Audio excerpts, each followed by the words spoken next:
ሰላም ዴናቻ ሬፊም ጽናምስ ነጥማን ዴዶ አድማጮቻችን ፉትቦል ካፌ ተጀምሯል። አላዛር አስገዶም ናም ሶር ቀለባቸው ከቴክኒሻችን አትሌኒ ብራንጋ በመሆን እስከ 4 ሰዓት ድረስ አብናችሁ እንቆያለን። ዛሬ ምሽት የሚደረጉትን የሻምፒየንስ ሊግ ጨዋታዎችና እንሳለን። ፒኤስጂ ከአስቶን ቪላ ጋር ጨዋታውን ያደርጋል። በሜዳ ያደርገውን ጨዋታ አሸንፏል 3-1 በሆነ ውጤት። ግን ደግሞ በዚህ የውድድር ዓመት እየተደነቀ ያለው ሉዊስ ኤንሪኬ ቡድን ከግለሰቦች ቡድንነት ወደ ቡድንነት ተቀይሯል የሚል ብዙ አስተያየትና ሙገሳ እየተሰጠው ነው የሚገኘው። ይህንን ደግሞ በተለያዩ ጨዋታዎች ላይ ጥንካሬዎቹን ጭምር ያሳየበት የሚገኘው ተግባሩ ነው። ይህንን ጉዳይ እንመለከታለን። የፔዥን ጉዳይ አሁን እስከ ሻምፒየንስ ሊግ ዋንጫ አሸናፊነት የሚገመት ቡድን ሆኗል። ይህንን ጉዳይ እንመለከታለን። ከዛ ውጪ ግን የሌቫንዶቭስኪን ጉዳይም እንደዚሁ እንመለከታለን። በዶርትሙንድ ያደገው የዶርትሙንድ ጠላት ዛሬ ወደ ሲግናል ኢዱና ፓርክ ይመለሳል። ምን አይነት አቀባበል ይኖረዋል? ይህንን ጉዳይም እንደዚሁ የምናነሳ ነው የሚሆነው። ከዛ ውጪ ግን ነገ የሚደረገውንም የሪያል ማድሪድና የአርሰናልን ጉዳይ እናነሳለን። ሪያል ማድሪድ የሬሞንታዳ ቅስቀሳዎችን እያደረገ ነው የሚገኘው። በእርግጥ ሪያል ማድሪድ ይህንን ማድረግ የጀመረው ገና ጨዋታው ሲጠናቀቅ ነበረ፣ በኤምሬትስ የነበረው ጨዋታ። አሁን ወሬ ሁሉ ይሄ ሆናል፣ ሪያል ማድሪድ ስቴዲየሙን ይዘጋል፣ ሪያል ማድሪድ ጨዋታውን ይቀለብሳል የሚል ብዙ ዘገባዎች የተነሱ ነው የሚገኘው። ይህንን ጉዳይ የምናነሳዋለን። አድማጮቻችን በእነዚህ ርዕሰ ጉዳዮች ላይ ደግሞ ያላችሁን ሀሳብ አስተያየት በፌስቡክ ገጻችን ላይ ልታጋሩ እንችላላችሁ። ከዛ ውጭ ግን የዩቲዩብ ቻናል አለን፣ ሊንኩን አላዛር አስገዶም ፉትቦል ካፌ ፌስቡክ ፔጅ ላይ እንደዚሁም አላዛር አስገዶም ኦፊሻል የቴሌግራም ቻናላችን ላይ ማግኘት ትችላላችሁ። ከዚህ በፊት የሰራናቸውን ፕሮግራሞች፣ ከዚህ በኋላ የምንሰራቸውን ፕሮግራሞች እንዲሁም ደግሞ ለዩቲዩብ ለምንቀርጻቸውን ፕሮግራሞች ማድመጥ ከፈለጋችሁ የዩቲዩብ ቻናላችንን ላይክ፣ ሼር፣ ሰብስክራይብ ማድረግ ትችላላችሁ። እስከ 4 ነው የምንቆየው። እንዴት አደርካሊስ? እግዚአብሔር ይመስገን። ምሳሌ በጣም ደህና ነኝ። እንደምን አለሽ? እግዚአብሔር ይመስገን። በእነዚህ ጉዳዮች እንቆያለን ከአድማጮቻችን ጋር። ያው ዛሬ የሚደረጉት ጨዋታዎች በከፊል ያለቁ ይመስላሉ። ልክ ነው። ባለፈው ሳምንት በነበሩት የመጀመሪያ ጨዋታዎች 4-0 እና 3-1 ያለቁ ጨዋታዎች በመሆናቸው በእርግጥ የአስቶን ቪላና የፓሪስ ሳን ጀርማ ጨዋታ የ2 ጎል ልዩነት ነው ያለው። ቪላ ፓርክ ላይ ነው ጨዋታው የሚደረገው። ውጤቱ አይቀለበስም ማለት አይቻልም። ግን በዚህ ውድድር ዘመን የፓሪስ ሳን ጀርማ ቡድን እያሳየ ካለው በጣም የሚያስደንቅ ብቃት አንጻር በእርግጥ ቪላም ሰሞኑን በጣም ጥሩ ነው። ከፓሪስ ሳን ጀርማ ሽንፈት ውጪ ካለፉት 8 ጨዋታዎች 7ቱን የፔዥን ጨዋታ ካነሳን 7ቱን ጨዋታዎች አሸንፏል። ስለዚህ የኡናይ ኤመሪ ቡድን በሊጉ ጥሩ ፎርም ላይ ያለ ከቼልሲ እኩል ነው ወይ በአንድ ነጥብ ብቻ የሚያንስ አይነት ውጤት ያለው ቡድን ነው። ስለዚህ በወቅታዊ ፎርም ጥሩ ፎርም ላይ ነው ያለው። ደግሞ ባለፈው ያልተጠቀሙባቸው እንደ ኦሊ ዋትኪንስ አይነቶቹን ተጫዋቾች አሰልጣኙ ዛሬ ሊያስጀምሩ ይችላሉ። ባለፈው የበለጠ በትራንዚሽን ለመጫወት ስለፈለጉ ማርከስ ራሽፎርድን ነበር 9 ቁጥር ያደረጉት። ጎሉ ላይ ተሳትፏል። ግን ዛሬ ዋና ዋና መሳሪያዎቻቸውን ኦሊ ዋትኪንስንም ማርኮ አሴንሲዮንም አልተጠቀሙም። የባለፈው ጨዋታ ላይ እነዚህ ተጫዋቾች የመጀመሪያ አሰላለፍ ውስጥ ሊገቡ ይችላሉ። አልቋል ማለት አይቻልም። ይሄኛው 3-1 ነው፣ ብዙ ሰፊ ማርጅን አይደለም። ግን ፔዤ በጣም በጣም ጥሩ ቡድን ነው። ዛሬ እናነሳዋለን ይሄንን ቡድን። የዶርትሙንድና የባርሰሎና ግን ማሰብ ይቸግረኛል። ምንም አይነት ካምባኪ ነው የእግር ኳስ ተአምራት አያልቁም አያበቁም በሚለው ካልሆነ በስተቀር ይሄኛው ቦሩሲያ ዶርትሙንድ የመጀመሪያውን የ4-0 ጨዋታ ውጤት እዚህኛው ባርሰሎና ላይ መቀልበስ ይችላል ማለት ምኞት የተጫነው አስተያየት ካልሆነ በስተቀር የሚሆን አይደለም። ብዙ ውጣ ውረድ ያለበት የውድድር ዘመን ነው እያሳለፈ ያለው ቦሩሲያ ዶርትሙንድ 8ኛ ነው በቡንደስሊጋ። ከቻምፒየንስ ሊግ ስፍራ ራቅ ብሎ ነው ያለው። በሚቀጥለው ዓመት በቻምፒየንስ ሊግ የምናየው አይመስልም። 6 ነጥብ ላይ ርቆ ነው ያለው ከላይፕዚግ። ለምሳሌ ላይፕዚግ ራሱ ደካማ የውድድር ዘመን እያሳለፈ ያለ አሰልጣኝ ያሰናበተ ቡድን ነው። ሞር የነገዎቹ ጨዋታዎች ናቸው። የነገውም ጨዋታ የአርሰናል ሪያል ማድሪድ ተመሳሳይ ነው። የፔዥንና የአስቶን ቪላን ጨዋታ ሰፊ ነው ለመቀልበስ ያስቸግራል ካልን የአርሰናል ማድሪድ ከዛም ይሰፋል 3-0 ስለሆነ። ግን ሪያል ማድሪድ ስለሆነ በቻምፒየንስ ሊግ ባለው ታሪክ ምክንያት በከምባኮች ላይ ባለው ታሪክ ምክንያት ሁሌም ለሪያል ማድሪድ ተጨማሪ ሊዌ ተጨማሪ መንገድ ተጫለ ግዴታ ነው። የክለቡ ታሪክ ያ እንዲሆን ስለሚያደርግ በዚህ ምክንያት የነገው ጨዋታ የበለጠ ኢንትረስቲንግ ነው። የነገዎቹ ሁለቱም ጨዋታዎች አንደኛው ጨዋታ ምንም እንኳን ቀጥሎ የመልሱን ጨዋታ ኢንተር በሜዳው ቢያደርግም 2-1 ነው ያለቀው።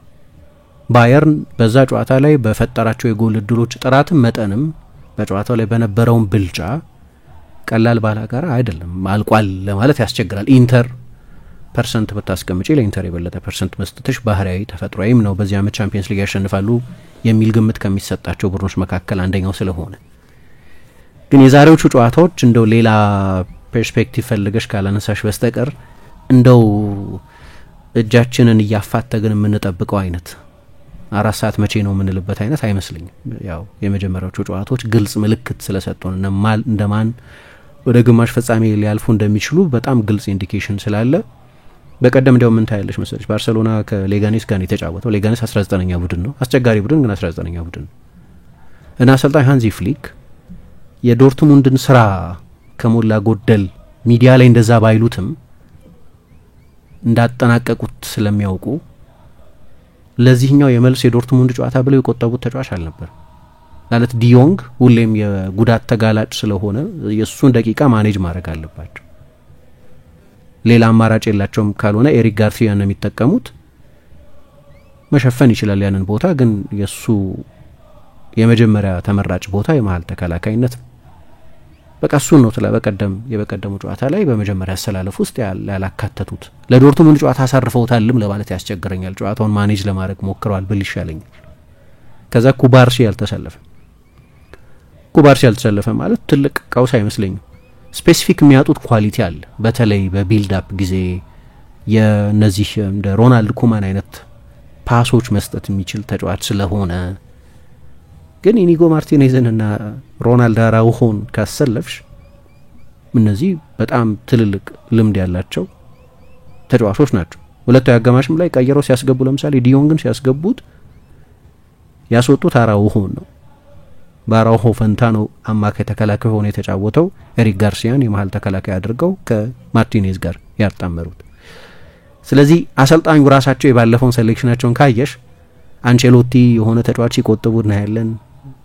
ሌሎቹ አሰልጣኞች የቻምፒየንስ ሊግ ጨዋታውን ታሳቢ ያደረገ ሮቴሽን ሲያደርጉ አይተናል። በባርሴሎና በኩል ግን አሁን የቻምፒየንስ ሊጉን ስራ ከሞላ ጎደል ስላጠናቀቅ ነው ላሊጋው ላይ እናተኩር የሚል የመልእክትም ያስተላልፍ። ሌቫንዶቭስኪ ሳይቀር አላረፈም። ሌቫንዶቭስኪ በእንደዚህ አይነት ምሽቶች አሰልጣኙ ያሳርፉት ነበር፣ እሱን አላሳረፉትም ለምሳሌ። ስለዚህ ምን ያህል የቤት ስራው እንዳለቀ የሚያሳይ ነው። እንዳነሳሽው ነው ብዙ በጣም ኢንትረስቲንግ ጨዋታዎች ናቸው ማለት ያስቸግራል። እኔ የቪላን እና የፔዥን በበለጠ ትኩረት ማየት ፈልጋለሁ። ግን እሱም ቢሆን ከዚህኛው የፔዥ ቡድን ተፈጥሮ አንጻር ጎል ይሰጣል ለባላጋራ ቡድን፣ በትንሹ 1 ጎል ያስቆጥራል የባላጋራ ቡድን በአቨሬጅ። ግን ባለፉት 4 ወራት አንድ ጨዋታ ብቻ ነው የተሸነፈው። በ4 ወር አንድ ጨዋታ ነው የተሸነፈው በሊቨርፑል፣ እሱንም 27-2 በሆነ የሙከራ መጠን በልጦ ማለት ነው። የአሊሰን የሚደንቅ የግብ ጠባቂነት ክህሎት የታየበት ምሽት ሆኖ ማለት እሱ ጨዋታ ብቻ ነው የተሸነፈው እና ቪላ ጎል ያስቆጥራል። ኦኬ ጎል ማስቆጠር የሚችል ቡድን ነው። ፓሪስም ላይ ሄዶ ጎል አስቆጥሯል። እንደዛ በጣም ኮንሰርቫቲቭ ባይሆን ተጨማሪ ጎሎች ሊያስቆጥር ይችል ነበር። በተለይ ደግሞ ያኔ እድል ነበራቸው። 2 የግራ እግር የመሃል ተከላካዮች ነበሩ፣ ሉካስ ቤራልዶና ዊሊያም ፓቾ። 2 በጣም ብዙ ሪስክ የሚወስዱ ፉልባኮች አሉት ነው። ስለዚህ ከጀርባቸው ልታጠቂ ትችላለሽ። ያንን አላደረጉም። ዛሬ ያደርጉት ይሆናል። ግን ደግሞ ፔጂ ከበቂ በላይ ጎል የማስቆጠር ዊፐን ያለው ነው። 2025 ከገባ በኋላ 3.1 ጎል በየጨዋታው በአማካይ የሚያስቆጥር ቡድን።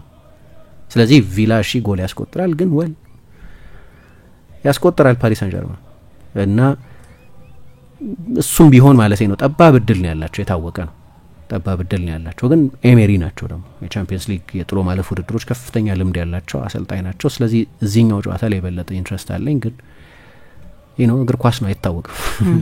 ተመልሰናል። አድማጮቻችን ቆይታችሁን አራዳ ኤፍ ኤም 95.1 ላይ እንድታደርጉ ነው መጋብዛችሁ። የፔዥን ጉዳይ እንመልከት። ከግለሰቦች እንዴት ወደ ቡድንነት ተቀየረ የሚለውን ጉዳይ እናንሳ። ሉዊስ ኤንሪኬ ከመጣ በኋላ እሱ ቀጥተኛ ተጽዕኖ ቡድን ውስጥ እየታየ ነው የሚገኘው። ደግሞ አሁን በሻምፒየንስ ሊግም ጥሩ ርቀት ላይ ያሉ ይመስላል። እንመልከተው ይሄንን ጉዳይ። ያው የፈረንሳይ ሊግ ዋንጫን አንስተዋል። ሻምፒየንስ ሊግ ማነሱበት ወይም ደግሞ እንዲያነሱ ማይገመቱበት ምንም አይነት ምክንያት ያለ አይመስልም። እናንሳ ይሄንን ጉዳይ። ልክ ነው። በዚህ የውድድር ዘመን የፓሪስ ሳን ጀርማን ቡድን ከሚለይባቸው ባህሪያቱ መካከል አንደኛው በፊት በከዋክብቱ የኛ ሴት አያቶች የሚያውቋቸው ስሞች ቡድን ውስጥ በማካተቱ ነበር። ሊዮኔል ሜሲ፣ ኔይማር፣ ኪሊያን ምባፔ፣ ዝላታን ኢብራሂሞቪች፣ ዴቪድ ቤካም አይነቶቹ በመታወቃቸው በዓለም ጫፍ ሁሉ የሚታወቁ ገናና ስሞች ሁልጊዜም ባለፉት 14 ዓመታት የካታር ስፖርትስ ኢንቨስትመንት ወይም የካታር መንግስት ፓሪስ ሳን ጀርማን ከገዛበት ጊዜ ጀምሮ እንዲህ አይነት ለከዋክብትን የማሰባሰብ ልማድ ነበረው። አሁን ይሄኛውን የፓሪስ ሳን ጀርማን ቡድን በተናጠል ያሉ ስመጥር ተጫዋቾችን ስናይ ኡስማን ደምቤሌ፣ ቪቺኛ፣ ብራድሊ ባርኮላ፣ ክቫራትስኬሊያ ወይም ዴዚሪ ዱዌ ወይም እንዲህ አይነት ተጫዋቾችን የምንጠራው። አሁን እነዚህን ስሞች ሴታያታ ያታቃቸውም፣ ግን እነ ሜሲን ምባፔን እነ ኔይማርን ግን እግር ኳስ የማይወድ ሰው ሁሉ የሚያውቃቸው ቤተኛ ስሞች ናቸው። በፊት ቡድኑ ይገነባ የነበረው በእንደዚህ አይነት ተጫዋቾች ነው የነበረው። አሁን በዚህ የውድድር ዘመን የቻምፒየንስ ሊግ አሸናፊ ለመሆን የላቀ ግምት ከሚሰጣቸው ለመጨረሻ ጊዜ እንደዚህ በየጊዜው ማን የቻምፒየንስ ሊግ አሸናፊ ይሆናል የሚል ግምት ይወጣል አይደለም። ምሳና ከባርሴሎና ቀጥሎ ሁለተኛው ከፍተኛ ግምት የሚሰጠው በተለይ ከባለፈው ሳምንት ጨዋታዎች በኋላ ፓሪስ ሳን ጀርማን ነው። ግን ከሌሎቹ የፒኤስጂ ቡድኖች የሚለዩ ባህሪያት አሉት። ከግለሰቦች ጥርቅም ይልቅ የተዋሃደ ቡድን ነው። ይሄኛውን ቡድን ከሌሎቹ ዘመናት የሚለየውም እሱ ነው። ቅድም እንዳነሳሁት ካለፈው ኖቬምበር ወዲህ አንድ ጨዋታ ብቻ ነው የተሸነፈው። በሊቨርፑል ብቻ ነው የተረታው። ያንን ጨዋታ በቀላሉ 4-0 ምናምን ማሸነፍ የሚችልበት ፍጹም የሆነ የጨዋታ ብልጫ ነበረው። በዚህ አመት ያለ ምንም ተገዳዳሪ የፕሪሚየር ሊግ ሻምፒዮን ሊሆን አፋፍ ላይ ያለውን ቡድን የበለጠበት መንገድ የመጀመሪያው የፓርክ ደ ፕራንስ ጨዋታ በጣም አስገራሚ ነበር። በዚህ ሁሉ ጊዜ በ4 ወር አንድ ጨዋታ ብቻ ነው የተሸነፈው። ግን ያም ሽንፈት እንዲህ አይነት ብልጫ ወስዶ ፍሪክ በሆነ ሁኔታ በዛኛው ቡድን ግብ ጠባቂ የሚገርም ፐርፎርማንስ በቻምፒየንስ ሊግ ታሪክ ከማይረሱ የአንድ ግብ ጠባቂ ፐርፎርማንሶች መካከል አንዱን አሳይቶ በርካታ የጎል ዕድሎች ፈጥሮ ግን ስቶ 4-0 በቀላሉ ሊመራ ሊያሸንፍ የሚገባውን ጨዋታ መጨረሻ ላይ 1-0 ተሸነፈ። ፍሪክ ነው እሱ። በእግር ኳስ በስንት ጊዜ አንዴ የሚያጋጥም ከእንደዚህ አይነት ብልጫ በኋላ መሸነፍ ማለት ነው። እሷ ብቻ ነች ሽንፈቷ ባለፉት 4 ወራት። የፈረንሳይ ሊግ የሚመጥነው እንዳልሆነ እናውቃለን ከክለቡ በጀት አንጻር። ስለዚህ አብዛኞቹን የፈረንሳይ ሊግ ውጤቶችን ትልቅ ክሬዲት አልሰጣቸውም። ግን በቻምፒየንስ ሊግ ሲቲ ደካማ ዓመት እያሳለፈ ሊሆን ይችላል። ግን ማንቸስተር ሲቲን 4-2 ከ2-0 መመራት ተነስቶ አሸንፏል። በቻምፒየንስ ሊግ ወደ ሁለተኛው ዙር ለማለፍ በነበረ የመጀመሪያው ዙር የጥሎ ማለፍ ጨዋታ ስታደ ብሬስቷ የሚባለውን ቡድን 10-0 ነው በደርሶ መልስ ያሸነፈው። በሀገር ውስጥም እንደዚህ አይነት ብልጫ ወስዶ አያውቅም። ሻምፒዮን ሲሆን ከተከታዩ ቡድን የ22 ነጥብ ርቀት ወስዶ ብልጫ ኖሮት አንድም ጨዋታ ሳይረታ ነው የፈረንሳይ ሊግ ሻምፒዮን የሆነው። በአራቱም ውድድሮች እየገሰገሰ ያለ ቡድን ማለት ነው። ትሮፊ ደ ሻምፒዮና የሚሉት እነሱ ሀገር የኮፕ ደ ፍራንስ አሸናፊ የሆነውና የሊግ አሸናፊ የሆነው ቡድን እርስ በርሳቸው በሚያደርጉት ጨዋታ ኦልሬዲ የዛን ውድድር አሸንፏል። ያው አንድ የኖካውት ጨዋታ ነው። በሌሎቹ የሀገር ውስጥ ውድድሮችም ያው የሊግ አሸናፊ ነው። በዓለም ክለቦች ዋንጫ ላይ ይሳተፋል። ስለዚህ ኳድሩፑል ምናምን ሰርቶ ሊያጠናቅቅ የሚችልበት እድል አለው በአራቱም ጉዞዎች ላይ። የዚህ ቡድን ሱፐርስታር ግን ኔይማር አይደለም ወይ ምባፔ አይደለም ወይ ሊዮኔል ሜሲ አይደለም ወይ ዝላታን ኢብራሂሞቪች አይደለም ወይ ሌላ ስመጥር ተጫዋች አይደለም። የዚህ ቡድን ኮከብ አሰልጣኙ ነው። አሰልጣኙ የቡድናችን ኮከብ ቡድኑ ነው። ማነው ፕሬዝዳንቱ? የዚህ ቡድን ኮከብ አንድ ተናጠል ስመጥር ተጫዋች ሳይሆን ቡድኑ ራሱ ነው ብለዋል። ይህንን ቡድን የገነባው ሰው ነው። ግን ለኔ ሱፐርስታሩ ሉዊስ ኤንሪኬ ነው ሱፐርስታሩ። እና አሁን ፓሪስ ሳን ጀርማን ሲጫወት ስታዩ ለሆኑ ተጫዋቾች ተብሎ የተሰራ ቡድን አይደለም። ለምሳሌ ኪሊያን ምባፔን ለማቆየት ፓሪስ ሳን ጀርማን ሲለማመን አንዳንድ ጊዜም ፖለቲካዊ ጫና ሲያሳድር ይገባለት የነበረው ቃል ቡድኑን ባንተ ዙሪያ እንገነባዋለን፣ ላንተ የሚመችህን አይነት 9 ቁጥር እናመጣልሃለን ነው። ያኔ ለምሳሌ አንድ መጀመሪያ አካባቢ እሱን ያስኮረፈው ነገር የሳጥን አጥቂ አይደለሁም ብሎ ስለሚያምን ወይም ፒቮት አይደለሁም ብሎ ስለሚያምን የአክስ አጥቂ አይደለሁም ብሎ ስለሚያምን ሌላ ታርጌት ማን እንዲያመጡለት ፈልጎ ነበር እና እንዲያውም ሮበርት ሌቫንዶቭስኪን ራሱ አነጋግሮት ነበር እንደ ዳይሬክተር ማለት ነው። እንደ ተጫዋች ኦኬ ከፍ ያለ ግምት እንደሚሰጠው አንድ ተጫዋች ሳይሆን እንደ ስፖርት ዳይሬክተር ያኔ ለባየር ሚኒክ ይጫወት የነበረውን ሮበርት ሌቫንዶቭስኪን አማክሮ ወደኛ ብትመጣ ወደ ፓሪስ ብትመጣ ምን ይመስልሃል ብሎ ሁሉ አነጋግሮት ነበር። ያኔ የፒኤስጂ ስትራቴጂ የነበረው ምባፔን ደስተኛ የሚያደርጉ ስፖርታዊ ውሳኔዎችን በመወሰን ላይ ያተኮረና በአንድ ግለሰብ ዙሪያ ቡድን በመስራት ላይ ያተኮረ ነበር። ያሁኑ የሚለየው ለዚህ ያሁኑ እንደ ታታሪ ጉንዳኖች አብሮ የሚሰራ ነው። በጣም ሲንክሮናይዝድ የሆነ የተዋሃደ ቡድን የሚሰራ እንጂ አንድ ኮከብን ሰርቭ የሚያደርግ ቡድን አይደለም። ከሌሎቹ አመታት የሚለየው ይሄኛው እያንዳንዱ ፔጅ የሚያደርገው ነገር በ300 ኪሎ ሜትር በሰዓት ፍጥነት ነው የሚደረገው። የሚጫወቱበት ፍጥነት የፈረንሳይ ሊግ በደንብ ለሚያይ ሰው በአብዛኛው ዝግ ባለ ፍጥነት የሚደረግ በተለይ አይኑ ፕሪሚየር ሊግ ለተለማመደ ሰው በስሎ ሞሽን እንደማየት ሊመስል ይችላል። የፈረንሳይ ሊግ ማየት አንዳንድ ጊዜ በጣም ዝግ ባለ ፍጥነት የሚደረግ ነው። ፔዤ ግን ልክ ፋስት ፎርወርድ ዳይሬክሽን እንደምታየው አይነት በጣም በፍጥነት ነው እያንዳንዱ ነገር የሚደረገው። የግለሰብ ቡድን አይደለም እና ይሄ ቡድን የዛሬ 3 አመት እንደዚህ ሊጫወት አይችልም ነበር። የዛሬ 6 አመት እንደዚህ ሊጫወት አይችልም ነበር። ለ10 አመት ያህል ከዋክብትን መግዛት ላይ ያተኮረ ፕሮጀክት ነው የነበረው።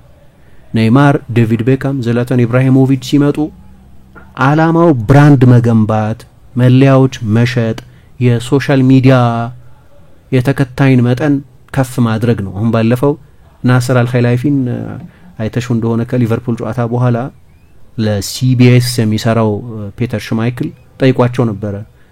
አሁን ያካሄድ ለውጥ አደረጋችሁ፣ በፊት ገናና ስሞችን ታመጡ ነበር፣ አሁን ግን ቡድን ነው እና ስለዚህ የፖሊሲ አቅጣጫ ለውጣችሁ ምን ይሉኛል ብሎ ሲጠይቃቸው አይ የመጡ ተጫዋቾች በሙሉ አሉ አሁን ፓሪስ ሳን ዠርመን በአለም ላይ ላለው መታወቅ ጠቅመውናል፣ ስለዚህ የትኛውንም ዝውውር የተሳሳተ ዝውውር ነው ብለን አናምንም አሉ። ዴቪድ ቤከም ሲመጣ ዴቪድ ቤከም ባለው ፖፑላሪቲ ምክንያት በጣም ብዙ ሰው ለዴቪድ ቤከም ሲል ፓሪስ ሳን ዠርመን ያያል፣ ለዝላታን ኢብራሂሞቪች ሲል ፓሪስ ሳን ዠርመን ያያል። ሊዮኔል ሜሲን ሲያስፈርሙ በኢንስታግራም ገጻቸው፣ በትዊተር ገጻቸው፣ በፌስቡክ ገጻቸው ላይ በሳምንት ውስጥ በሚሊዮን የሚቆጠር አዳዲስ ተከታይ ነው ያገኙት። ሜሲ ለማየት ብቻ ሲል ከመላው ዓለም ወደ ፓሪስ የሚሄድ በጣም ብዙ ሰው ነበር። ዓላማው ፔጄን ለማየት አልነበረም፣ ሊዮኔል ሜሲን በተናጠል በአካል ለማየት ለአንዴ እንኳን ብለው የሄዱ ብዙ ሰዎች ነበሩ። አሁን እሳቸው ከብራንድ አንጻር ከታየ እነዚህ ሁሉ ስሞች ምባፔ፣ ሜሲ፣ ኔይማር፣ ዝላታን፣ ቤካም እና ሌሎቹም በፔጄ ሲጫወቱ ያየናቸው ከዋክብት መጓዛቸው እያንዳንዱ ለፔጄ በዓለም ላይ ላለው ፕሬዘንስ ጠቃሚዎች ነበሩ። ስለዚህ አንዱንም የተሳሳተ ዝውውር ነው ብዬ አልወስድም አሉ። ከሜዳ ውስጥ ስኬት አንጻር ግን ልክ ነው፣ ያሁኑ ቡድን ኮከቡ ቡድኑ ራሱ ነው ሚል አስተያየት ሰጡ። መጀመሪያ ፓሪስ ሳን ዠርመን አንድ ተጠናውቶ ነበረበት። በ5 አመት ውስጥ ቻምፒየንስ ሊግ ማሸነፍ እንፈልጋለን የሚል 2011 ላይ ነበር ክለቡን የገዙት እና በ2015 2016 ገደማ ቻምፒየንስ ሊግ ማሸነፍ አለብን የሚል ጀብዳኛ የሆነ ፖሊሲ ነበራቸው። እንዳለ የአውሮፓን የእግር ኳስ ስርዓት የማዛባት በፍጥነት ፍላጎት ነበራቸው። ግን ቻምፒየንስ ሊግ ለማሸነፍ የሚሆን የተዋሃደ ቡድን መገንባት ግን አልቻሉም። አሰልጣኞች ቀያየሩ። መጀመሪያ የቀጠሯቸው አሰልጣኝ ካርሎ አንቼሎቲ ነበሩ። አንቶን ኮምቦዋሬ የሚባል አሰልጣኝ ነበራቸው። ከካታር ስፖርትስ ኢንቨስትመንት በፊት የፔዥ አሰልጣኝ የነበረ ሰው እና ሊጉን ይመራ ነበር ሲያሰናብቱት ለነገሩ። በኋላ አንቼሎቲ መጡና ሞንፔሊዬ በለጣቸው፣ የኦሊቪዬ ዢሩ ሞንፔሊዬ በለጣቸው። ግን ተጨማሪ 1 አመት አሰለጠኑ፣ ቻምፒየንስ ሊግ አላሸነፉም። ከሳቸው በኋላ ለ3 አመት ሎሮን ብሎ በጣም ጥሩ ቡድን ገንብቶ ነበር። በርግጥ የሎሮን ብሎ ቡድን ግን ከሩብ ፍጻሜ አልፎ አያውቅም። ከሱ መልቀቅ በኋላ ኡናይ ኤሜሪ የአውሮፓ ውድድሮች ስፔሻሊስት ናቸው ተብለው እሳቸው መጡ። 2 አመት አሰለጠኑ፣ አልሆነላቸውም። ቶማስ ቱኸል ተኳቸው። ቱኸል ቻምፒየንስ ሊግ ፍጻሜ ያደረሱት ግን ስቲል አላሸነፉም። ፖቼቲኖ፣ ክሪስቶፍ ጋልቲዬ የተባለ ነው ወደ ሉዊስ ኤንሪኬ ጋር የተደረሰው። በዛ መሃል ብዙ ተጫዋቾች መጥተዋል ሄደዋል። ግን አብዛኞቹ በስብስብ ውስጥ የነበሩት ትልልቅ ተጫዋቾች በእነሱ ዙሪያ ቡድኑ የሚገነባላቸው ተጫዋቾች ነበሩ። ስለዚህ ሁልጊዜም ፔዤ ታክቲካል ኢምባላንስ ነበር፣ የተዛባ ሚዛን ነበረው። በማጥቃት በመከላከል ጨዋታ በመቆጣጠር ሽግግሮች በመቆጣጠር በማጥቃትና በመከላከል ሽግግር ጊዜ የሚታዩበት ክፍተቶችና ነቆች ብዙ ነበሩ። ስለዚህ ጫፍ እንኳን ድረስ ቢሄድ ሩብ ፍጻሜ ግማሽ ፍጻሜ አንዴም ግማሽ ፍጻሜ እንደደረሰው ሁሉ ከእንደዚህ አይነት ታክቲካዊ መዛባት ጋር ሚዛን መሳት ጋር ስለነበር ይደርስ የነበረው ቻምፒየንስ ሊግን ማሸነፍ አልቻለም። ለአሰልጣኝ እንዴት እንደማይሆን የምታውቂው ግን መቼ መሰለሽ ኡናይ ኤመሪ ከለቀቁ በኋላ አንድ በጣም ኢንትረስቲንግ ቃለ ምልልስ ከl'équipe ጋር ሰጥተው ነበር። ስለ ክለቦች ተፈጥሮ ሲናገሩ አንዳንዶቹ ክለቦች ውስጥ አለቃው ተጫዋች ይሆናል። በባርሰሎና አለቃው ሊዮኔል ሜሲ ነው። በአንዳንድ ክለቦች አለቃው ፕሬዝዳንት ይሆናል። በሪያል ማድሪድ አለቃው ፕሬዝዳንቱ ናቸው ፍሎረንቲኖ ፔሬዝ። በአንዳንድ ክለቦች አለቃው አሰልጣኝ ይሆናል። በማንቸስተር ሲቲ አለቃው ጓርዲዮላ ነው። በፓሪስ ሳን ዠርማን አለቃው ተጫዋች ነው አለ። በፓሪስ ሳን ዠርማን አለቃው ኔይማር ነው የነበረው ለምሳሌ አሉ። አሰልጣኙ የሚያዙበት አልነበረም። ኔይማር የፈቀደው ነው በአብዛኛው የሚሆነው። ስለዚህ የአሰልጣኝ ቡድን ማየት አንችልም። የአሰልጣኝ የእጅ ስራ የሆነን ቡድን ማየት አንችልም። የአሰልጣኙን ታክቲካል ፉት ፕሪንት ፊንገር ፕሪንት ወይ ማየት አትችልም። ቡድኑ የኤሜሪ ቡድን ነው ይሄ ብሎ ወዲያው አይደንቲፋይ ለማድረግ ያስቸግራል። ለነ ኔይማር እና ምባፔ ፈቃድ ተብሎ የሚሰራ ቡድን ስለነበር አሁን ተጫዋቾቹ በግል አይደለም ችግራቸው፣ የሐሳቡ ችግር ነው፣ የፍልስፍናው ችግር ነው። ይሄ ቡድኑን በስታሮች ላይ ብቻ የመገንባት ሐሳብ ስላለ ስታሮች ደግሞ አንዱ ችግር በኢጎ ምክንያት ይሁን ወይ ቡድኑ እኔን ሰርቭ ማድረግ አለብኝ ብለው ስለሚያስቡ ይሁን አይሮጡም ወክ ነው የሚያደርጉት። ሜሲ መጥቶ ባይሮጥ በ33 ዓመቱ አስፈርመውት እንዲሮጥ ጠብቀው ከሆነ ስህተት ነው። ሊሮጥ አይችልም ሜሲ በ33 ዓመቱ። በባርሰሎናም ፕሬስ በማድረግ አናቀውም ነበር ለ4 ለ5 ዓመት ወደ ፔዤ ከመምጣቱ በፊት። ችግሩ የሜሲ አይደለም። ግን ኔይማር ሲመጣ በ20ዎቹ አጋማሽ ገደማ ሆኖ ነው የመጣው። ምባፔ 20 ዓመት አልሆነውም። ግን ያ ስታር ኳሊቲያቸው ኢጓቸው ያበጠ ስለነበር ተጫዋቾቹን 12 ኪሎ ሜትር 13 ኪሎ ሜትር ሩጥልኝ፣ ፕሬስ አድርግልኝ፣ ስፕሪንት አድርግልኝ በእያንዳንዱ ቅጽበት ለማለት አይሆንም። ባለ ትልልቅ ኢጎ ተጫዋቾችን የማሰባሰብ ችግር የነበረው እሱ ነው። አይሮጡም። ያሁኑ ፓሪስ ሳን ዠርማን ዋናው ካራክተሪስቲክስ ደግሞ መሮጥ ነው። ስለ መሮጣቸው ብቻ አንድ ፕሮግራም ሰርተናል አስተውሳለሁ። ከሌሎቹ አመታት ጋር ያወዳደርን የንጋትና ምሽት ያለ ልዩነት አላቸው። ያሁኑ ቡድን ዋና መታወቂያው እንደ ጉንዳን ተባብሮ መስራት፣ መሮጥ፣ አብሮ ማጥቃት፣ አብሮ መከላከል ነው። የሚገርም መዋሃድ ያለው ያ የሚታወቀው ደግሞ ወክ በማድረግ በተለይ በስታሮቹ በኩል ኳሲዝ ነፍስ ይዘራሉ። መቼስ ምባፔ ከሆነ ነገር የሆነ ነገር መፍጠር ይችላል። ኔይማር መታተኛ ነው፣ ሜሲ ነው። ተጨማሪ ማብራሪያ ያስፈልግም ከሜሲ ስም በኋላ ኦልሞስት። ግን ከዛ በስተቀር ባለው የጨዋታው ምዕራፍ በሰባት ተጫዋች ነው በአብዛኛው የሚከላከሉት። በአብዛኛው በጣም ሃይ ስቴክ በሆኑ ትልልቅ የቻምፒየንስ ሊግ ጨዋታዎች ደግሞ አይበቃም። ይሄ ከምድብ ሌሎቹን ቡድኖች በእነዚህ ተጫዋቾች የተሰጡ አቻ አልባነት ምክንያት አሸንፎ መውጣት ይችላል። ግን ወሳኝ በሆነ ጊዜ ልክ ሪያል ማድሪድን ስታገኝ፣ የባርሰሎናን ስታገኝ፣ ወይም ማንቸስተር ሲቲን ስታገኝ፣ ባየር ሚኒክን ስታገኝ ግን አይሆንም። ይሄ እነዚህ የጠቀስኳቸው ቡድኖች የበለጠ ቡድኖች ስለነበሩ ምናልባት አንድ ፓሴንጀር ይቀበሉ ይሆናል፣ አንድ ስታር። 3 ግን አይሆንም። ፔጂ 3 ነው የነበረው ለሆነ ጊዜ፣ ወይ 2 ወይ 3። አይሮጡም ነበር። የሚገርመው ፕሬዝዳንቱ ወደውት ይሁን ሁኔታው አስገድዷቸው ይሄንን የፖሊሲ ሽግሽግ ያደረጉት ወደው ብቻ ስለማይመስለኝ ማለት ነው። ፈቅደው ብቻ ይሄ ፍልስፍና ያስኬደን አይደለም አሁን፣ ስለዚህ አሰልጣኙ አለቃ የሚሆንበት ቡድን እንስራ ብለው ይሄ ነፍሳቸውን ፈልገው ሶል ሰርቺንግ አድርገው ከዚያ በኋላ ያገኙት መላ አይመስልም። ለምን መሰለ? ሜሲን ማቆየት ይፈልጉ ነበር። ለምሳሌ ሜሲ በፈቃዱ ነው የለቀቀው።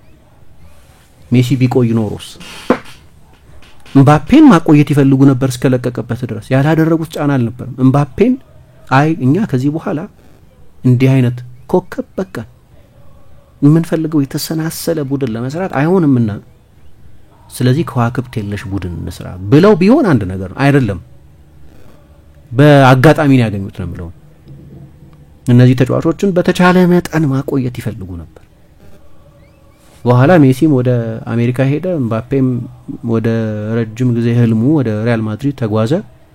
ስለዚህ በአጋጣሚ ነው እንድትዩ ያደርጋል። ምክንያቱም እናውቃለን የኮንትራት ድርድራቸው ምን ያህል ኮስተር ያለ እንደነበር። ምባፔማ መጀመሪያ እኮ ራሱ ሲፈርም እስከ 2024 ፈርሞ በሁለቱም ወገኖች መስማማት ሊታደስ የሚችል የአንድ አመት ኮንትራት ነበር።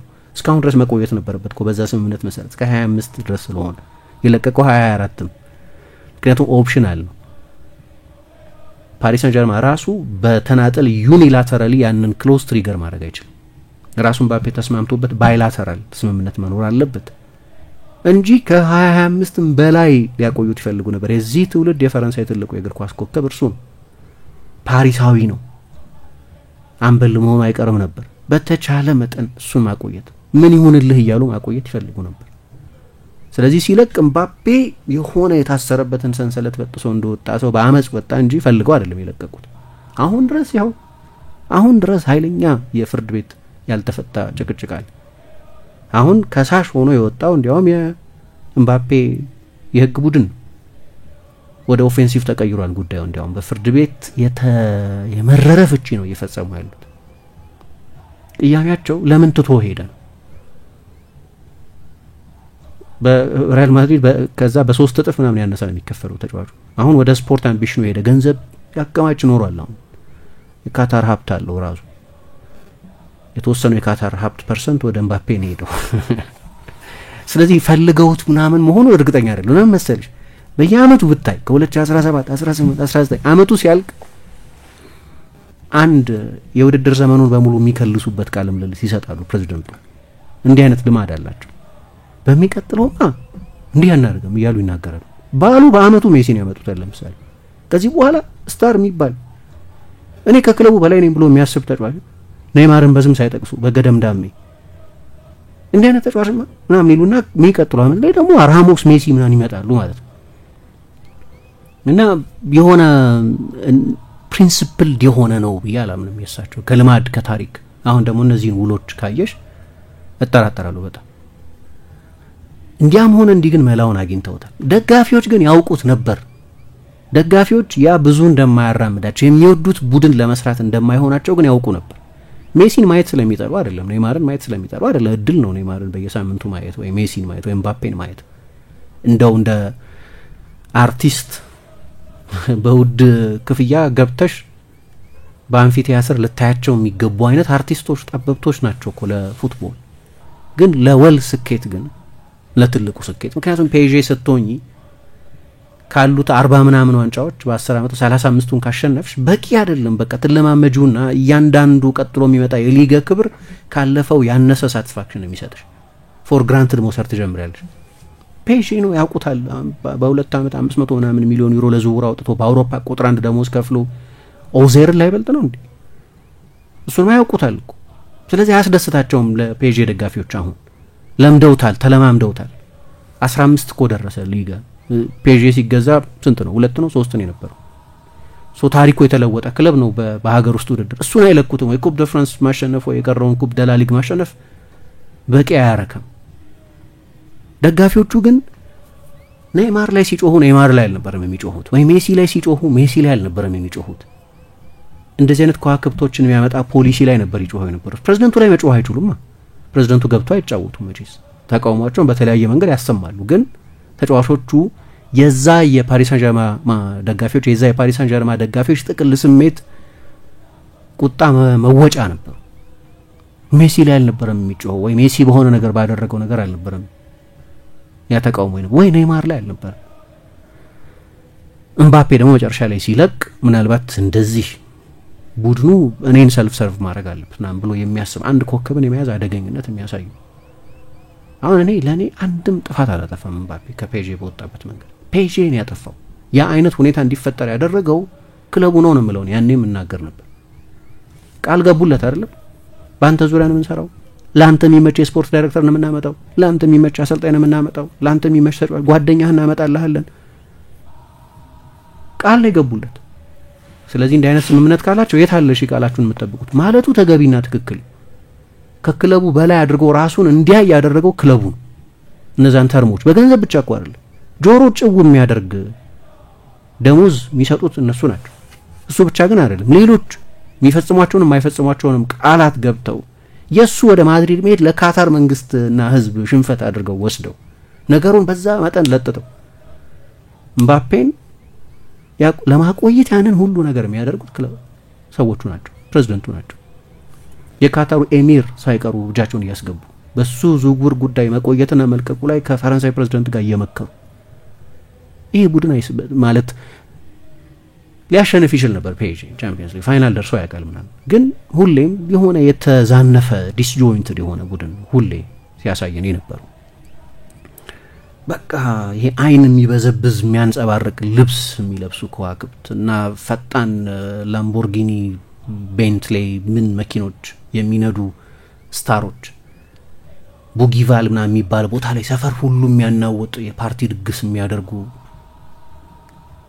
ለእህታቸው ፓርቲ ምናምን የሆነ አይነት የአጀብ ድግስ የሚያደርጉ ምናምን ተጫዋቾች የነበሩበት ጉደኛ ስብስብ ነው የነበረው። እነዚህ ናቸው ኃይል የነበራቸው ተጫዋቾቹ አይደሉም ችግር የነበረባቸው። ክለቡን ይሄንን አካሄድ የመረጠው በኋላ ግን የሆነ ጊዜ እኔ ሜሲ ኮንትራትም አልፈርምም እያለ ስለነበር ባለ ቅያሜ ኦኬ there is no love lost ስለዚህ ብለው መጀመሪያ 2023 ላይ ፔዤ ከ4 አመት ከ1 አመት በፊት እንኳን ማያደርገው ነገር አደረገ። ኦቶራይዝድ ያልሆነ ፍቃድ ያልተሰጠው የንግድ ጉዳይ ኮሜርሻል በረራ ወደ ሳውዲ ያደረገ ሜሲ የዛሬ 2 አመት ከካታሩ ዓለም ዋንጫ ጥቂት ወራት በኋላ ያኔ ፔዤ ኮከቦቹ ላይ አርጩሜውን አንስቶ ያውቅም። እንግዲህ ያኔ 2 ሳምንት ቀጡት። የሜሲን ደሞዝ 2 ሳምንት የሚታሰብ አልነበር። ለከዋክብት እንደዛ የተለየ እንክብካቤ ሲያደርግ የቆየ ክለብ ስለነበር 2 ጨዋታ አትጫወትም አሉት። ሜሲ ላይ ይሄንን ማድረግ በጣም ትልቅ የፖሊሲ ሺፍት ነው። ምንድነው ይሄንን እንዲያደርጉ ያስገደዳቸው አይታወቅም። ምክንያቱም ኔይማር የእህቱ ልደት ቅዳሜ ሲሆን እህቱን መውደዱ አንድ ጥሩ ነገር ነው፣ ግን ስራው ነው እግር ኳስ መጫወት፣ ፕሮፌሽናል ነው። እያነከሰ ይወጣል 5 ደቂቃ ምናምን ሲቀረው አሞኛል ቅዳሜ ላይ ይጫወት እኮ ነው ቀጥሎ ያለው ቅዳሜ ላይ ወደ ብራዚል ሊሄድ ምናምን አሁን ይሄ ፕሮፌሽናል ጠባይ አይደል። ኦኬ እንዲህ አይነት ጉዳይ ላይ ኖ አንደራደርም ሳይሆን ወደ ብራዚል ወደ ሳን ፓውሎ ወይም ወደ ሪዮ ሄዳለሁ ካለ ቻርተርድ ፍላይት ነው ይዘጋጅለት ማለት ነው።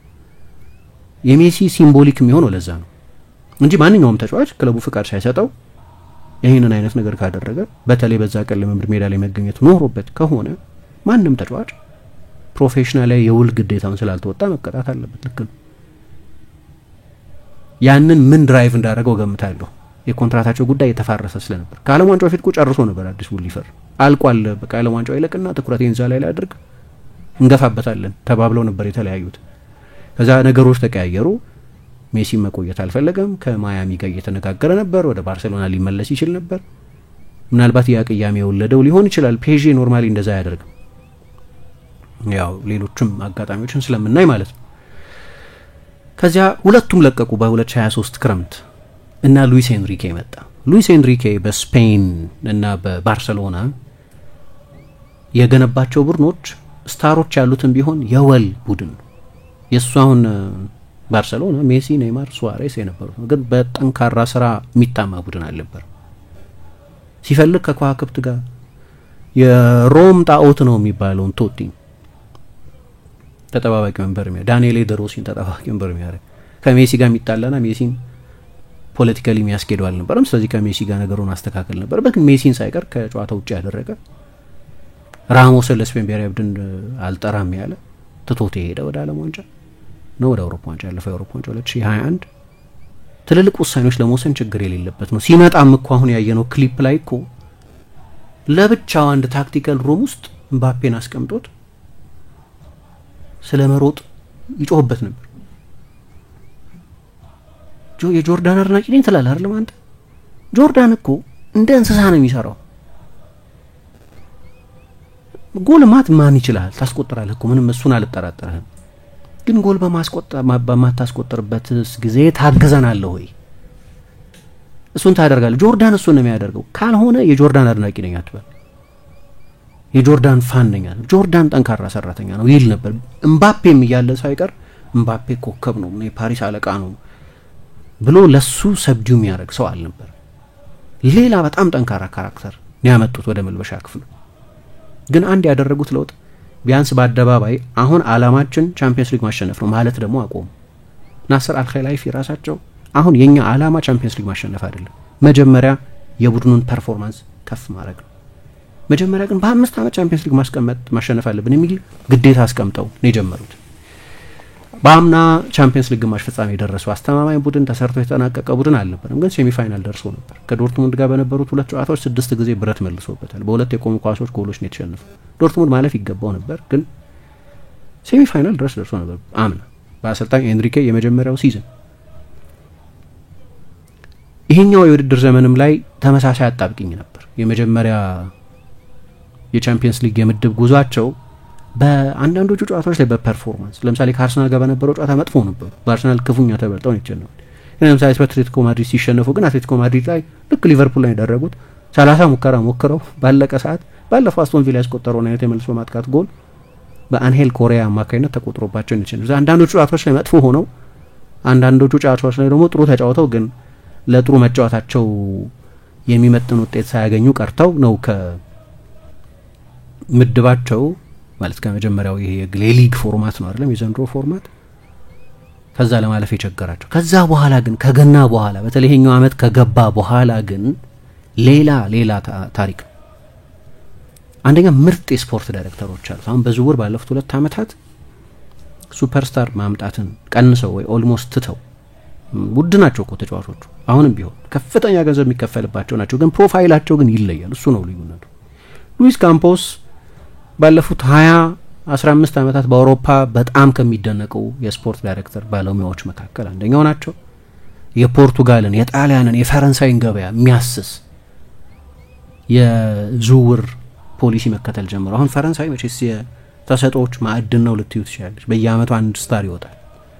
ፔጄ ለረጅም ጊዜ ያንን ቸል ብሎት ነበር። ሌሎቹ ክለቦች ውስጥ ሄደው ይፈነዳሉ ተጫዋቾቹ። እዛው ፓሪሳውያን ሆነው የፓሪስ ክለብ ውስጥ ግን አይጫወቱ። አሁን ግን የፈረንሳይን ገበያ ማሰስ ጀመረ። ስለዚህ ታያለሽ ዴዚሪ ዱዌ ሲመጣ፣ ብራድሊ ባርኮላ ሲፈርም በፊት እንዲህ አይነት ዝውውሮች አያደርግም ነበር ፔጄ። ከዛ ወደ ጣሊያን ደግሞ ሄዶ ናፖሊ ውስጥ ፋቢያን ሩይዝ፣ ክቪቼ ክቫራትስኬሊያ አይነት ተጫዋች። ፖርቱጋልም ልክ እንደ ፈረንሳይ በየጊዜው ትልልቅ ባለ ተሰጥኦ ተጫዋቾች የምታፈራ የእግር ኳስ ሀገር ነች። ደግሞ የስፖርት ዳይሬክተሩ ፖርቱጋላዊ ናቸው።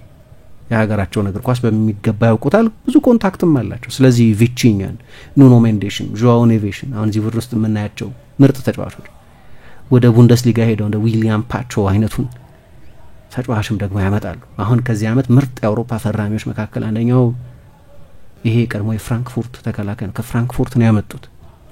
ውድ ናቸው ሁሉ፣ ብዙ ገንዘብ ነው የከፈሉባቸው። የሚከፍላቸው ደግሞ ብዙ ነው። የሚለየው ግን የተጫዋቾቹ ፕሮፋይል ነው። ወጣቶች ላይ ነው ያተኮሩት። የሆነ ጊዜ በአንድ ክረምት የ33 አመት እድሜ ላይ ያሉትን ራሞስንና ሜሲን ነበር ያመጡት። እንደዛ ሆኖ በጨዋታ 125 ኪሎ ሜትር መሮጥ አትችይም። አሁን ግን ወጣት ነው ይሄ ስብስብ። አሁን የዘንድሮ ቻምፒየንስ ሊግ ሲጀመር ከ36ቱም በአውሮፓ ቻምፒየንስ ሊግ ከተሳተፉት ቡድኖች በእድሜ ሁለተኛ ወጣት ነው በአማካይ ነው ፔጂ። ትልቁ ልዩነት የተጫዋቾቹ ውድነት ሳይሆን ውድ ናቸውና እነዚህ ግን ፕሮፋይላቸው የተለየ ሆነ ስል ለመሮጥ አፍላነት ይፈልጋል፣ ትኩስ ጉልበት ይፈልጋል። 23.7 አመት ነበር የመጀመሪያ ቻምፒየንስ ሊግ ጨዋታቸውን ሲያደርጉ የቡድኑ አማካይ እድሜ። ሁለተኛው ወጣት ሩብ ፍጻሜ ደግሞ ሲደርሱ በቻምፒየንስ ሊግ ሶስተኛው ወጣት ነበር ባለፈው በታሪክ ከአያክስ እና ከአርሰናል ቀጥሎ። አያክስ 2004 አርሰናል 2009 እነዚህ ብቻ ናቸው በወጣትነት ይበልጡ የነበር። አሁን ሁሉም ይሮጣል። ፕሬሲንጉም ያስገርም ነው። ፈጣሪ አማካዮች አሉት፣ ግን ባላንሱ የተጠበቀ ነው። በፊት የባላንስ ጥያቄ ነበር ሁሌ የሚነሳው።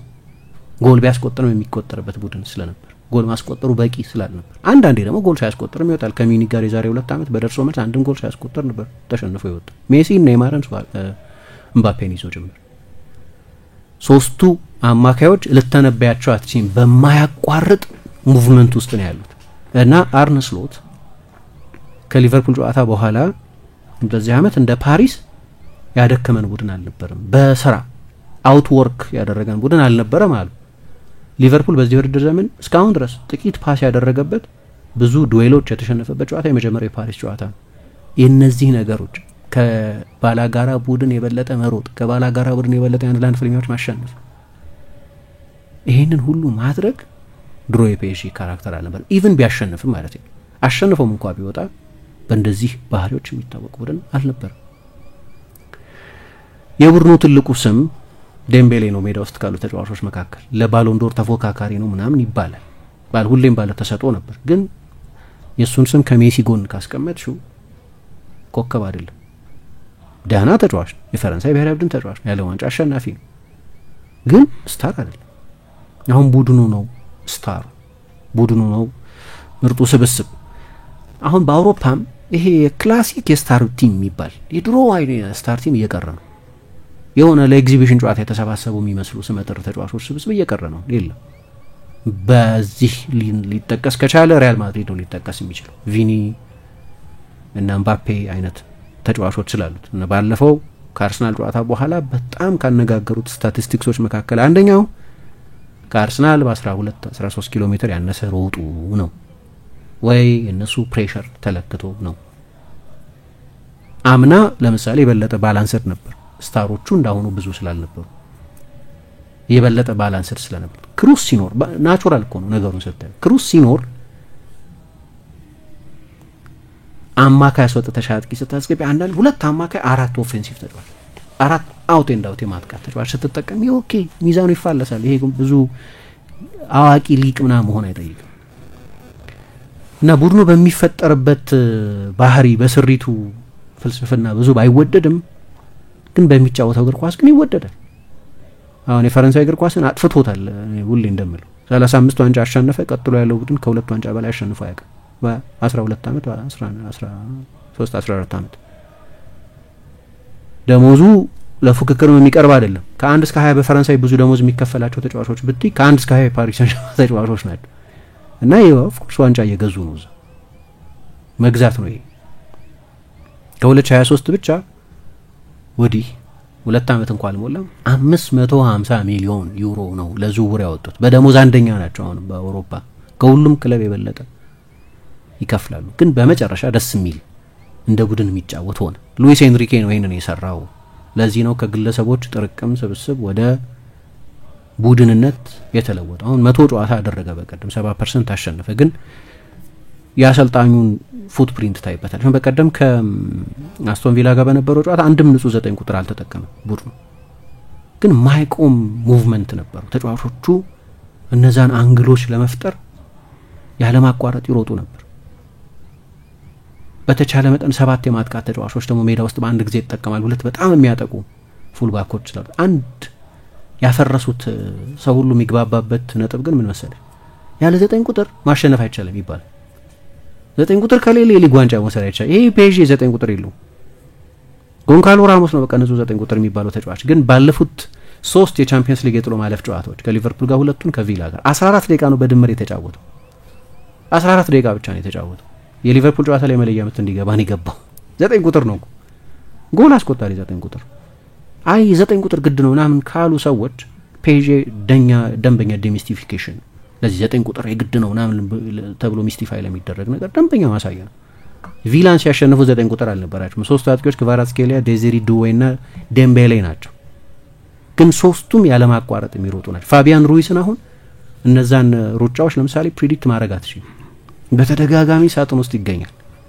የአስቶን ቪላን የተደራጀ በመጨረሻው መስመር በ6 ተጫዋች የሚጠበቅን ያንን የተከላካይ መስመር የሚያፈርሰው እሱ ነበር። እነዛን ሩጫዎች ከዲፕ ያደርጋል። 3ቱም አማካዮች በኃይለኛ ሞቢሊቲ ነው የሚጫወቱት። 3ቱም አንዳንድ ጆዋው ኔቬስ ወደፊት ይሄዳል። ስለዚህ ቪቺኛ ለተከላካዮቹ ከለላ ይሆናል። በ3 ተከላካይ ነው በ3 ተጫዋች ነው አንዳንድ ጊዜ የሚከላከለው። 2 የማል ተከላካዮችና 6 ቁጥሩ ፉልባኮቹ ሃይ ኤንድ ዋይድ ወደፊት ነው ሄደው የሚጫወቱት። በጣም ብዙ ሪስክ የሚወስዱ ስለሆነ ሰዎች አሁን ይወዱታል ይሄንን ቡድን።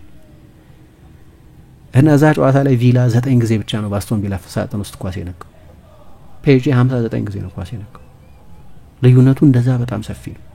ከዛ ደግሞ በአእምሮም ጠንካራ ነው። አሁን ድሮ ፓሪስ ሰን-ዠርማን በዚህ ዓመት 25 ከገባ በኋላ 7 ጨዋታዎች ለተመርቶ ነው ወይም መጀመሪያ ገብቶበት ነው 6ቱን አሸንፏል። መጨረሻ ላይ አንድ ጨዋታ ያላሸነፈው የሊቨርፑል ጨዋታ ነው።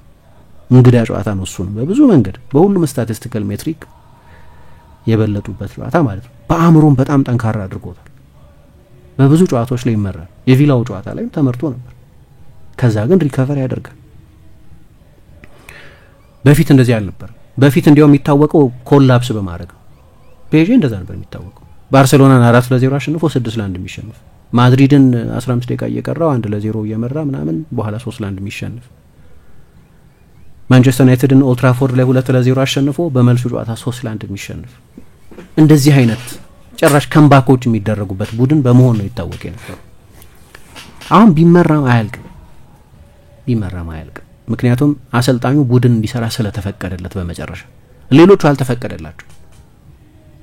አልተፈቀደላቸው። ምክንያቱም ምንድነው ስታር ተጫዋቾችን ኮጆል ማድረግ ይሉታል እነሱ መለማመን አይነት ስትራቴጂ ስለነበር የነበረው አሰልጣኙ ቡድን መስራት አይችልም።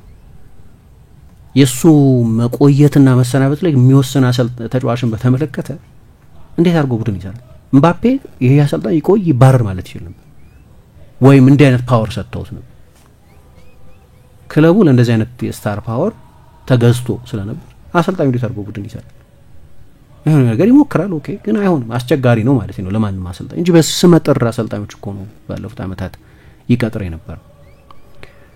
ስለዚህ በሁሉም መንገድ ቡድኑን አሻሽሎታል። በዚህ አመት ዋንጫ ቢወስድም ባይወስድም ባለፈው አንስቼ ነበር። አንድ ፈረንሳዊ ፈላስፋ አለ ቲቡ ሌፕላም የሚባል እና ለዶዚየ ደላፍተር ፉት የሚባል አንድ መጽሐፍ አንድ ዌብሳይት ላይ ብዙ መጽሐፍትም ጽፏል የፈረንሳይ እግር ኳስን በተመለከተ። ምን ይላል? እምባፔ መወደድ ይፈልግ ነበር ግን አልተወደደም። እምባፔ ደግሞ ሉዊስ ኤንሪኬ ደግሞ መጠላት ይፈልግ ነበር። መጠላት መውደድ ደንበኛ የፓሪሳዊ ጠባይ ነው ግን ይወደዳል። ቡድን ስለሰራላቸው የፓሪስ ደጋፊዎች አሁን ይወዱታል። ድሮ አመጽ ነበር ግን ሆቴል ደ ፉት አሁን ወይም ኮሌክቲቭ ኡልትራ ፓሪስ ምናምን ድሮ ፕሬዝዳንቱ ላይ ሲጮህ የነበሩት ደጋፊዎች አሁን በሙሉ ወዳጆች ናቸው። ፓርክ ደ ፕራንስን የስቴዲየም አትሞስፌርን ስታዩ ሆኖ አያውቅም እንደ አይነት አትሞስፌር። ደጋፊዎቹ በመጨረሻ ድምጻቸው ተደመጠላቸው ማለት ነው። እና ፔዤ አሁን ሁሉም ሰው የዘንድሮ ቻምፒየንስ ሊግ አሸናፊ ፔዤ ነው የሚሆነው ብሎ የሚገምተው ቡድን ሆነ።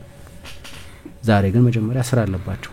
የመጀመሪያ ጨዋታቸውን ውጤት ማስጠበቅ፣ በድምር ውጤት ማለፍ አለባቸው። ግን ግሩም ቡድን ተሰርቷል።